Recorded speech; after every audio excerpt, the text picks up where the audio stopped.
अबे अम्मा जो कदर कर, अबे अम्मा जी खिदमत कर, अबे अम्मा जी इज्जत कर, छो त ही उहे पखी हन जेके वींदा हन त वरी मोटी कॾहिं बि कोन ईंदा। बहरहाल मुझा दोस्त साल पूरो थियो, वरी मौलाना साहब के दावत मिली। मौलाना साहब खत्मो नहीं बस कयो तो वो घर धनी तो पूछे मौलाना साहब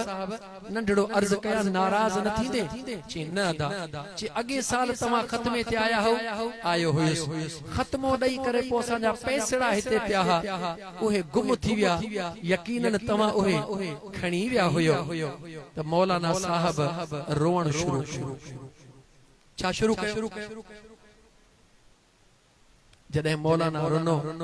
त उन जे घर वारे ऐं घर वारी आवाज ॾेई चवंदा ख़ुदा जो कसम असां तोखां को हिसाब वठूं थो रही था,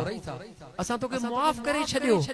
असां जे मक़सद ॻाल्हि जो आ अगर तुंहिंजी ज़रूरत हुजे त ॿिया बि तोखे ॾियूं। उन अल्लाह जे नेक बांधे पंहिंजा लुड़क उघंदे ए फैज़ जूणे जा पंहिंजा लुड़क उघंदे उन ज़ाल मुड़स दे निहारे चयो रुआ इन करे नथो त तव्हां मूंखे मुआफ़ कयो या मूंखां वापस वठंदव, इन करे थो रुआ। 12 महीना गुज़री विया तव्हां अल्लाह जे क़ुरान खे हथड़ो बि कोन लातो आ। हैरत में पैजी पुछो मौलाना छा थो चवी?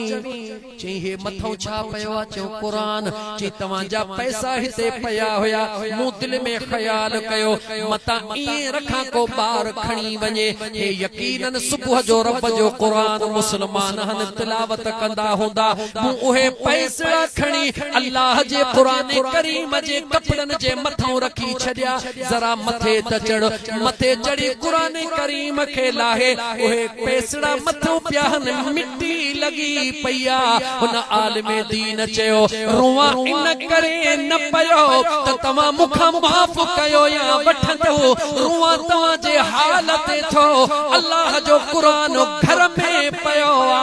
12 महीना गुज़री विया रब जे कुरान जी तव्हां तिलावत भी कान कया। आही केर मुसलमान,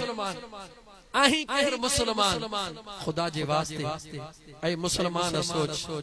अल्लाह तो के मक्को मदीनो नसीब करे। जॾहिं न अल्लाह जो बानो मक्के में हाजिर थींदो आ, तवाफ़े काबा कंदो आ, हिजरे असवद खे चुमी ॾियण जे लाइ जान जो ज़ोर लॻाईंदो आ, ताक़त लॻाईंदो आ। हिजरे असवद खे चुमी ॾियां छाजे करे? ईमान वारे खे ख़बर आ हिजरे असवद खे चुमी ॾींदुसि रब मूं ते राज़ी थींदो, गुनाह मुआफ़ थी वेंदा। छाजे करे? पत्थर त ॿिया बि घणा हन पर ही उहो पत्थर जेके मुझे मुस्तफा जा लबड़ा लगा, सुभान अल्लाह, जेके मुझे मुस्तफा जा लबड़ा मुसलमान लबड़ा लगा हन। खुदा जे वास्ते इन सजण साईं जो ही पैगाम ॿुध, उन हिजरे असवद खे हिकु दफ़ो मुझे मुस्तफा जा लबड़ा लगा। ईमान वारो चवे थो मां लब वञी हणा त रब मुंहिंजा गुनाह मुआफ़ करे। हे जेको अल्लाह जो कुरान तुझे घर में पयो आ, कॾहिं अखियूं त खोल, हे दिल वारियूं अखियूं खोल, कॾहिं सोच त सही। हे जेको 30 सिपारन जे सूरतन में 114 सूरतन जे सूरत में रब जो कुरान तो वट पयो आ,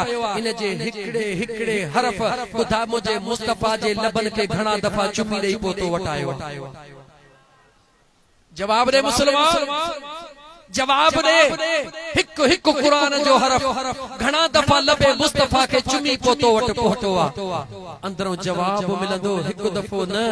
कुरान करीम जे त हरफ हरफ के मुझे मुस्तफा पढ़ियो आ, ज़ुबाने मुस्तफा के चूसे आयो आ, लबे मुस्तफा के लगी आयो आ। सैयदना अबू बकर सिद्दीक जे लबड़न के लगी आयो आ, उमर फारूक जे लबड़न के लगी आयो आ, उस्मान ज़ुन्नूरैन जे लबड़न के लगी आयो आ, अलीउल मुर्तज़ा शेर खुदा जे लबड़न के लगी आयो आ, हसनैन करीमैन जे लबड़न के लगी आयो आ, अम्मा आयशा सिद्दीका जे लबड़न के लगी आयो आ, अम्मा खातूने जन्नत जे पाक जुबान के पढ़ी आयो आ, शेर खुदा के लबड़न के लगी आयो आ, महबूब सुभानी जे लबड़न के लगी आयो आ। जमी औलिया अल्लाह नेकन सालिहन जे लबड़न के लगण वारो कुरान, सहाबा जे लबन के लगण वारो कुरान, मुझे मुस्तफा जे लबन के लगण वारो कुरान तुझे घर में पयो आ। जे उन कुरान के खोले ज़ियारत करे चुमी तिलावत कंदे छा मुझो रब तुझा गुनाह माफ़ कोन कंदो? सुभान अल्लाह, सुभान अल्लाह, सुभान। अखियूं खोल, दुनिया जो दस्तूर आ, जेका न गिफ्ट वडन को शिफ्ट थींदी आहे उन जो कदर कोन हूंदो आहे भले वा 100 एकड़ बनी हुजे पांजी मेहनत करे जेको जरेब वठवा बार बार उनके चक्कर दिनो वींदो आ त हिय मु पांजे मेहनत सां वरती आ हा मुसलमान तुंजो मुंजो डोह इन करे कोढे जो इन कुरान जो कदर पुछणो थई त करबला वारी यारन खां वनी सुभान अल्लाह कुरान जो कदर पुछणो थई त सैयदना सिद्दीक अकबर खां पुछ कुरान जो कदर पुछणो थई त उमर फारूक खां पुछ कुरान जो कदर पुछणो थई त उस्मान ज़िन्नूरैन खां पुछ कुरान जो कदर पुछणो थई त मौला कायनात अली मुर्तजा शेर खुदा सुभान अल्लाह इन अल्लाह जे कुरान सा प्यार कर इन अल्लाह जे पाक कुरान करीम जी तिलावत कर पर कीअं तिलावत कर जेको जुमलो अर्ज कयो इन जुमले के आडो रखी करे कुरान जने आडो आणी खोलण खां पहिरीं पंहिंजो दिल ऐं ज़हन तैयार कर त उन रब जे कुरान के खोले रहियो हा जंहिंजे लफ्ज़ के मुझे मदीने जे ताजदार जे लबड़न के चुमियूं ॾेई पो आयो आहे इहो तसव्वुर करे को पढ़ त ही उहो हरफ आ जेको ज़ुबाने मुस्तफा जा बोसा वठी पो आयो आ इहो तसव्वुर करे पढ़ ही उहो कुरान आ जेको सीने मुस्तफा तो थी पो आयो आ इहो तसव्वुर इहा निस्बत करे तू रब जो कुरान ज्यादा न हिकड़ा 5 मिंट ही पढ़ी अखड़ियूं लुड़क लाड़े लुड़क पाण ही लड़ी पौंदा छो त ही दिल आहे यार जे प्यार सा ऐं तू हिकड़ियूं 2 आयतूं पढ़ी दुआ घुरी निकिर ॾिस त मुंहिंजो रब कंदो तुंहिंजो जेॾां पेर तेॾां ख़ैर थिए थो या नथो सुभान अल्लाह सुभान अल्लाह सुभान अल्लाह जिंदगी जो मकसद समझ जिंदगी जो मकसद इहो आहे यार जी रज़ा जेस ताईं यार जी रज़ा जिंदगी जो मकसद ना है तेस ताईं जिंदगी जो कोई मकसद कोने अचो त इन प्रोग्राम जे तवस्सुल सां पंहिंजे दिल में अज़म कयूं छो त ज़रूरी ना है त रड़ियूं करे अज़म कयूं ज़रूरी ना है त मौलवी जाडो हथ खणी अज़म कयूं व असिरु क़ौलकुम अविजहरू बिही इन्नहु अलीमुम बिज़ातिस सुदूर मुझो अल्लाह ओवा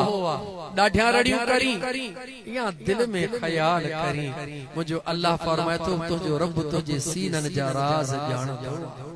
अचो त अज़म कयूं इंशाअल्लाह ताला हिकड़ो ही अज़म करे उथी तुझे जिंदगी जी इंशाअल्लाह ताला सजो सिस्टम तब्दील थी विदो हिकड़ो अज़म करो थी केड़ो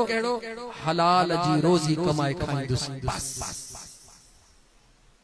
एक ही नुक्ते ते मुत्तफिक थी तुझो बाकी बुराइयों पाणे खत्म थी वेंदियूं अज़म कर हलाल जी रोजी कमाईंदुस हलाल जी रोजी खाईंदुस हलाल जी रोजी बचड़न के खाराईंदुस उन हलाल जे रोजी मां अल्लाह जे मखलूक जी खिदमत कंदुस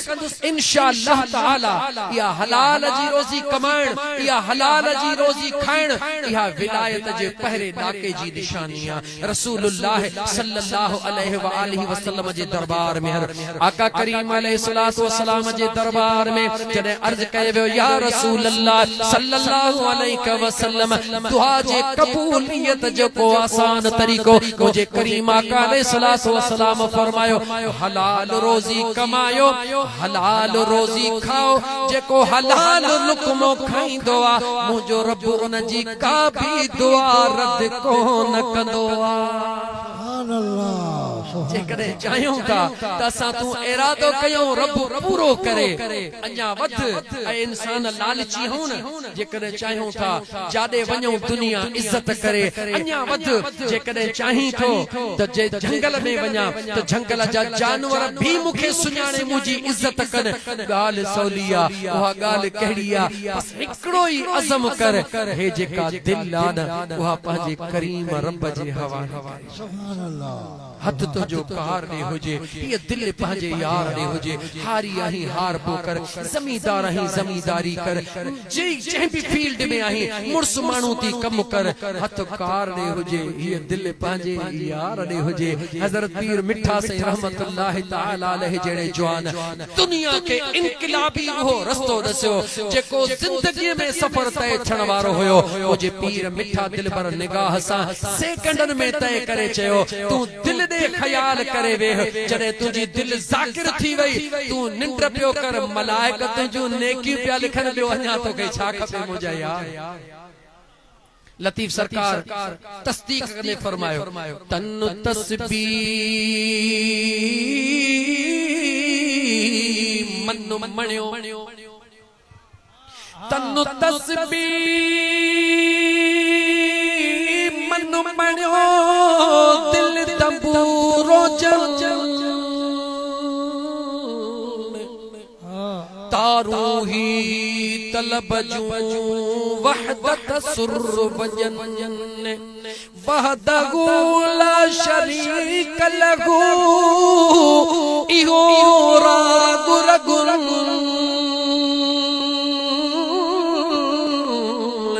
से सुताई सुहन यारन इबादत तनजी इशा जी नमाज पढ़ी गणा डिगा भले विरद वजीफा न कर मुझे मुस्तफा करीम ते दुरूद पढ़ी दिल दे जिक्र जो ख्याल करे लेटी पो दुआ घुरी मौला तहज्जुद जे टाइम ते तहज्जुद नसीब कजा फजर जी नमाज जमायत सा नसीब कजा तू निंद्र कर मलाइका तुझे लिख लिखा में तू घोघराहण मलाइका नेकियूं लिखन इन खां वधीक अन्या को सौलो सौदो तोखे ॿियो खपे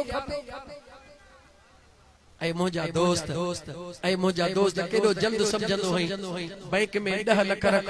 घर बैठे महीने में तोके हेतरो ब्याज मिलंदो केडो न सस्तो तोके लगंदो आ केडो न सौलो लगंदो आ हा मुझा दोस्त बैलेंस बैंक में रख मुझा दोस्त अजीज जेकरे सेविंग अकाउंट में रख त तोके बैंक घर बैठे दे भले 500 800 दे ॾाढो खुश होंदो हई 50 लाख रखी छड़म 50,000 महीने ते मिलंदा घर जो खर्च पियो हलंदो पैसा मुझा सेव लगा पिया हुंदा ऐ मुझा दोस्त बाह के सुकून सा खरीद करण वारा खुश थी वेहण वारा होदा जन्नत जा महल तोके इए ही मुफ्त में मिली रहा उन पासे तुजो तवज्जो छो न तो थे ऐ मुझा दोस्त तुझे जिंदगी जो मकसद हमेशा हिते रहण ना है मगर हमेशा यार